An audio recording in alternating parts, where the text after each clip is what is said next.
बड़ी दौड़ धूप के बाद वो आज ऑफिस पहुंच गया।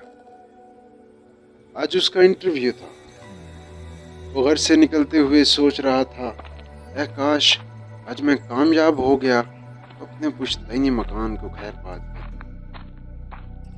और यहीं शहर में क्याम करूंगा। अम्मी और अब्बू की रोजाना की मगजमारी से जान छुड़ा लूंगा। सुबह जागने से लेकर रात को सोने तक होने वाली मगजरेजी से उकता गया हूँ, बेजार हो गया हूँ।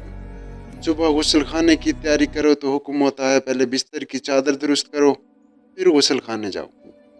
गुस्ल खाने से निकलो तो फरमान जारी होता है नल बंद कर दिया, तौलिया सही जगह पर रखा या यूं ही फेंक दिया। नाश्ता करके घर से निकलने का सोचो तो डांट पड़ी पड़ी पंखा बंद किया या चल रहा है। क्या सुने यार, नौकरी मिलेगी तो घर छोड़ दूंगा। ऑफिस में बहुत से उम्मीदवार बैठे हुए थे, बॉस का इंतजार कर रहे थे। 10 बज गए थे। उसने देखा मैसेज की बत्ती अभी तक जल रही है। अम्मी याद आ गई तो बत्ती बुझा दी। ऑफिस के दरवाजे पर कोई नहीं था। बाजू में रखे वाटर कूलर से पानी रस रहा था, उसको बंद कर दिया। वालिद साहब की डांट याद आ गई। बोर्ड लगा हुआ था इंटरव्यू दूसरी मंजिल पर होगा। सीढ़ी की लाइट भी जल रही थी। उसे बंद करके आगे बढ़ा तो एक कुर्सी सरे राह दिखाई दी।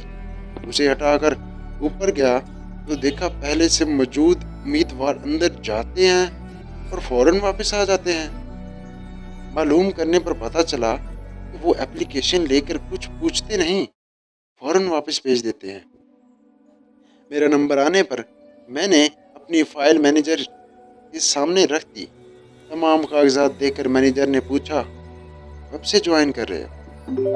उनके सवाल पर मुझे यूं लगा जैसे आज 1 अप्रैल है और ये मुझे फूल बना रहे हैं। मैनेजर महसूस कर लिया और कहा, अप्रैल फूल नहीं, हकीकत है। आज के इंटरव्यू में किसी से कुछ पूछा ही नहीं गया, सिर्फ सीसीटीवी में उम्मीदवारों का बर्ताव देखा गया है। सभी उम्मीदवार आए मगर किसी ने नल या लाइट बंद नहीं की सिवाय तुम्हारे। मुबारकबाद के मुस्तहिक तुम्हारे वालिदैन हैं जिन्होंने तुम्हें तमीज़ और तहजीब सिखाई। शख्स के पास सेल्फ डिसिप्लिन नहीं तो चाहे जितना होशियार चालाक हो, मैनेजमेंट और ज़िंदगी की दौड़ में पूरी तरह कामयाब नहीं हो सकता। ये सब हो जाने के बाद मैंने पूरी तरह तय कर लिया कि घर पहुंचते ही अम्मी और अब्बू से माफ़ी मांग कर उन्हें बताऊंगा कि आज अपनी ज़िंदगी की पहली आजमाइश में उनकी छोटी छोटी बातों पर रोकने और टोकने की बातों ने मुझे जो सबक पढ़ाया उनके मुकाबिल मेरी डिग्री की कोई कीमत नहीं। ज़िंदगी के सफ़र में तालीम ही नहीं, तहजीब का अपना मुकाम है।